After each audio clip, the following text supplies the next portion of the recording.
मित्रों, भगवान राम की अर्धांगिनी मां सीता का पंचवटी के पास लंकाधिपति रावण ने अपहरण करके 2 वर्ष तक अपनी कैद में रखा था। लेकिन इस कैद के दौरान रावण ने माता सीता को छुआ तक नहीं था।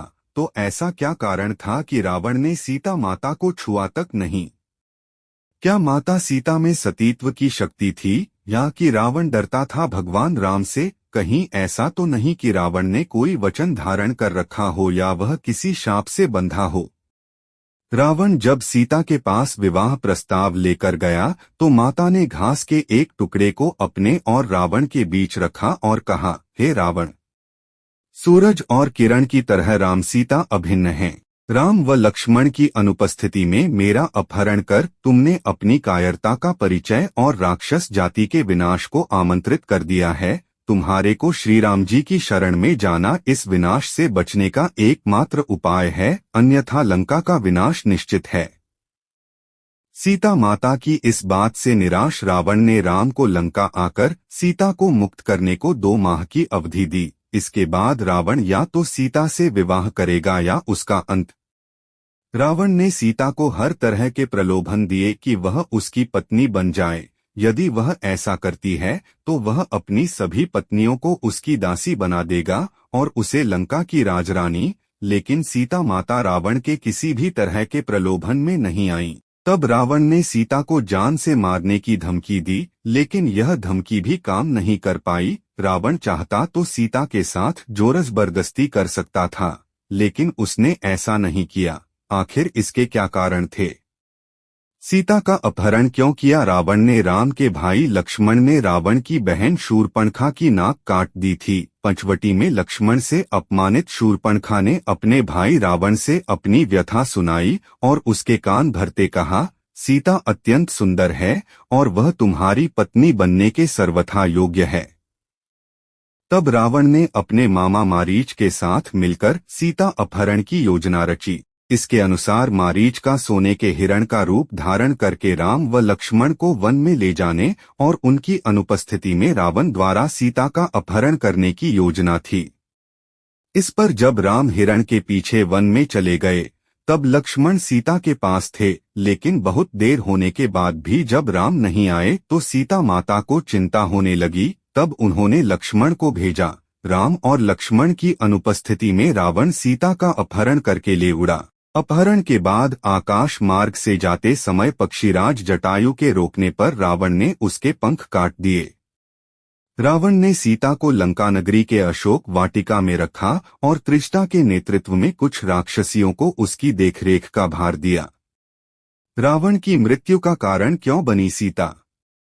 सिर्फ सीता के अपहरण के कारण ही राम के हाथों रावण की मृत्यु हुई थी। यह उस समय की बात है जब भगवान शिव से वरदान और शक्तिशाली खड्ग पाने के बाद रावण और भी अधिक अहंकार से भर गया था। वह पृथ्वी से भ्रमण करता हुआ हिमालय के घने जंगलों में जा पहुंचा। वहां उसने एक रूपवती कन्या को तपस्या में लीन देखा।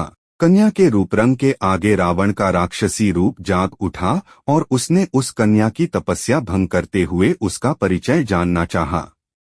कामवासना से भरे रावण के अचंभित करने वाले प्रश्नों को सुनकर उस कन्या ने अपना परिचय देते हुए रावण से कहा कि हे राक्षसराज, मेरा नाम वेदवती है। मैं परम तेजस्वी महर्षि कुशध्वज की पुत्री हूँ। मेरे वयस्क होने पर देवता, गंधर्व, यक्ष, राक्षस, नाग सभी मुझसे विवाह करना चाहते थे, लेकिन मेरे पिता की इच्छा थी कि समस्त देवताओं के स्वामी श्री विष्णु ही मेरे पति बने। मेरे पिता की उस इच्छा से क्रुद्ध होकर शंभु नामक दैत्य ने सोते समय मेरे पिता की हत्या कर दी और मेरी माता ने भी पिता के वियोग में उनकी जलती चिता में कूदकर अपनी जान दे दी। इसी वजह से यहाँ मैं अपने पिता की इच्छा को पूरा करने के लिए इस तपस्या को कर रही हूँ। इतना कहने के बाद उस सुंदरी ने रावण को यह भी कह दिया कि मैं अपने तप के बल पर आपकी गलत इच्छा को जान गई हूँ। इतना सुनते ही रावण क्रोध से भर गया और अपने दोनों हाथों से उस कन्या के बाल पकड़कर उसे अपनी ओर खींचने लगा। इससे क्रोधित होकर अपने अपमान की पीड़ा की वजह से वह कन्या दशानन को यह शाप देते हुए अग्नि में समा गई कि मैं तुम्हारे वध के लिए फिर से किसी धर्मात्मा पुरुष की पुत्री के रूप में जन्म लूंगी। महान ग्रंथों में शामिल दुर्लभ रावण संहिता में उल्लेख मिलता है कि दूसरे जन्म में वही तपस्वी कन्या एक सुंदर कमल से उत्पन्न हुई और जिसकी संपूर्ण काया कमल के समान थी। इस जन्म में भी रावण ने फिर से उस कन्या को अपने बल के दम पर प्राप्त करना चाहा और उस कन्या को लेकर वह अपने महल में जा पहुंचा, जहां ज्योतिषियों ने उस कन्या को देखकर रावण को यह कहा कि यदि यह कन्या इस महल में रही तो अवश्य ही आपकी मौत का कारण बनेगी।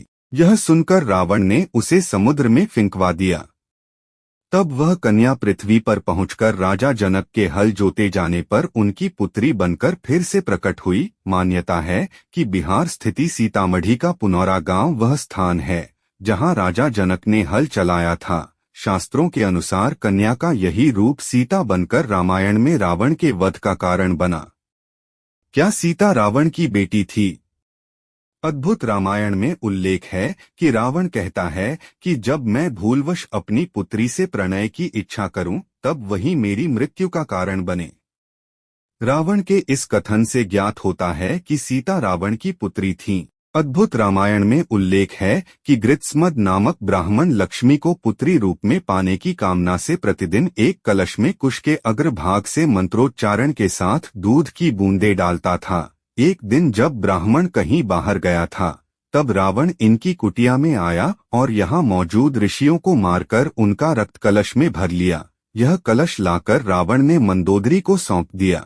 रावण ने कहा कि यह तेज विष है, इसे छुपाकर रख दो। मंदोदरी रावण की उपेक्षा से दुहखी थी। एक दिन जब रावण बाहर गया था तब मौका देखकर मंदोदरी ने कलश में रखा रक्त पी लिया। इसके पीने से मंदोदरी गर्भवती हो गई। लोकलाज के डर से मंदोदरी अपनी पुत्री को कलश में रखकर उस स्थान पर छुपा गई जहां से जनक ने उसे प्राप्त किया। सीता के संदर्भ में एक अन्य कथा वेदवती नाम की स्त्री से संबंधित है। वेदवती से जुड़ी कहानी हम पहले बता चुके हैं अगले पन्ने पर, इसलिए सीता माता को नहीं छूता था रावण। त्रिजटा नाम की राक्षसी को रावण ने सीता की रक्षा के लिए अशोक वाटिका में राक्षसनियों की हेड बनाकर रखा था। सभी राक्षसनियां सीता माता को डराती रहती थीं और रावण से विवाह करने के लिए उकसाती रहती थीं, लेकिन त्रिजटा धर्म को जानने वाली और प्रिय वचन बोलने वाली थी। त्रिजटा ने सीता को सांत्वना देते हुए कहा कि सखी तुम चिंता मत करो, यहाँ एक श्रेष्ठ राक्षस रहता है जिसका नाम अविंध्य है। उसने तुमसे कहने के लिए यह संदेश दिया है कि तुम्हारे स्वामी भगवान राम अपने भाई लक्ष्मण के साथ कुशल पूर्वक हैं। वे अत्यंत शक्तिशाली वनराज सुग्रीव के साथ मित्रता करके तुम्हें छुड़वाने की कोशिश कर रहे हैं। त्रिजटा ने सीता को एक राज की बात और बताई, यह कि तुम्हें रावण से नहीं डरना चाहिए, क्योंकि रावण ने कुबेर के पुत्र नलकुबेर की पत्नी अप्सरा रंभा को कामवासना से छुआ था, तो रंभा ने क्रोधित होकर रावण को शाप दिया कि वह किसी पराई स्त्री के साथ उसकी इच्छा बिना संबंध नहीं बना पाएगा, और अगर ऐसा किया तो वह भस्म हो जाएगा। अन्य जगहों पर उल्लेख मिलता है कि रावण ने रंभा के साथ बलात्कार करने का प्रयास किया था, जिसके चलते रंभा ने उसे यह शाप दिया था। रंभा कुबेर के पुत्र नलकुबेर के साथ पत्नी की तरह रहती थी। रंभा नलकुबेर के संबंध को लेकर रावण अक्सर उपहास उड़ाया करता था। इसी शाप के भय से रावण ने सीताहरण के बाद सीता को छुआ तक नहीं था।